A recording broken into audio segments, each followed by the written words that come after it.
All right, greetings, YouTube. This is Beautiful Mind coming at you with another set of questions. We have a set of questions that's come in. I guess it's that time of year where, people are getting back in the swing of things. And so, if you like the video, be sure to like, share, and subscribe. Tell people about it. It's just free online tutoring. You send me questions, and I'll do my best to take time out to answer them. Also, if you check the description, we donations of any sizes are welcomed and are greatly appreciated. Right now I'm doing everything pro bono because it's just kind of a startup, and I'm just seeing how easy it is to do it. So let's take a look at this. So we're continuing a discussion on algebra. So it's kind of like an introduction, and we just kind of take different ideas and concepts and explore as they come. Okay. So let me kind of go to my paper. Not that one. Yes, this. Okay. So this one, we're starting with 5x equals 2, right? So now in the last session, we were looking at using the additive property of equality, where in the last session, we can add the same thing on the left and the right side of the equal sign and preserve equality. Well, here, we can multiply or divide the left side or the right side of the equal sign by the same non-zero number and preserve equality. So in other words, you can multiply the left and the right by the same thing, the left side of the equal sign and the right side of the equal sign by the same thing, and you'll preserve equality. But it has to be non-zero. You can't multiply the left and right by 0. That's not going to preserve equality. Okay? So with something like this, if we're trying to isolate the variable, you want to multiply by what's called in the previous example, we were adding the additive inverse, or the opposite. So like if we had 5, we would add -5 to both sides. If we had -7, we would add +7 to both sides. So that's called the additive inverse. So here we're going to multiply by the multiplicative inverse. Okay, so the multiplicative inverse usually is like we call that the reciprocal. So the multiplicative inverse of 5 is going to be 1 over 5, right? That's called the multiplicative inverse. That's the same as dividing by 5. So multiplying by 1 over 5 on both sides is the same as dividing both sides by 5, okay? But all we're really doing is just multiplying the left and the right by the multiplicative inverse, okay? So now what's 1/5 of 5, or 5 divided by 5? This goes to 1, right? So then we have 1 times x, and then 2. To multiply fractions, you multiply straight across, right? So 2 as a fraction is really 2 over 1. That means we do 2 times 1 and 1 times 5. So then 2 times 1 is 2. 1 times 5 is 5. So then you get 2 over 5. 1 times x is x. So then the result there is 2 over 5. Now if we're saying that, again, the thing that made me fall in love with mathematics is that whenever possible, we have the ability to check our work. So if you've done everything you could do, you got on an exam, you answered it to the best of your ability, and then you want to go back and say, hey, I just want to see, does this make sense? Or I want to check my work, or, what's the likelihood that this is correct or makes sense? There's a saying that goes, chance favors the prepared mind, So, if you're prepared, then you put the odds in your favor, and hopefully may the odds forever be in your favor. Go Katniss. Anyway, I don't know. That's all the Hunger Games I know. That was just a bad Hunger Games joke. Anyway, okay. So we multiply the left and right by the multiplicative inverse of 5. So in other words, we just divided by 5 on both sides. So x equals 2/5. So then if that's the answer, what we're saying is if you plug that into the original, it should give you a true statement. All right? So then if we say 5 times x equals 2, what's our x in this case is 2 over 5, right?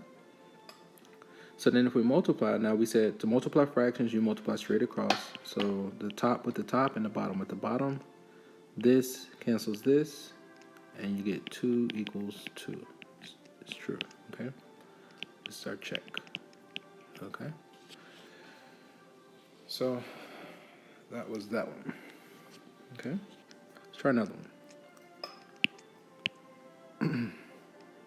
This one we have 2/7 x equals 4, right? Same thing, just multiply the left and the right by the multiplicative inverse.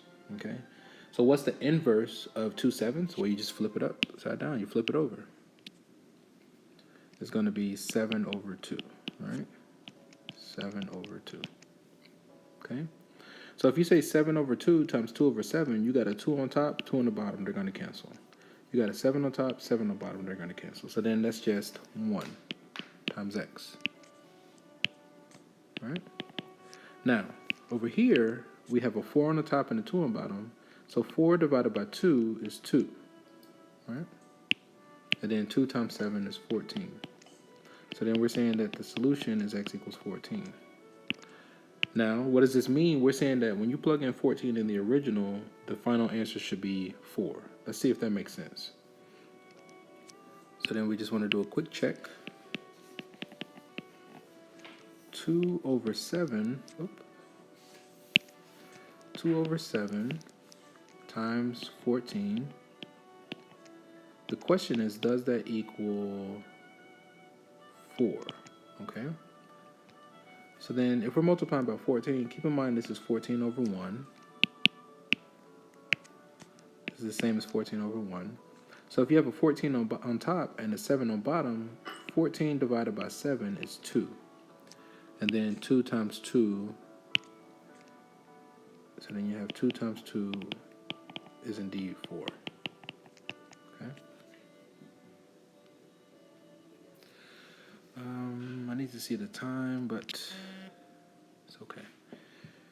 Are these different examples or the same? Just the same. Okay, let's do one more. We'll do one more and then we'll end this session. So separate it as such. Okay, and then I'm going to do this.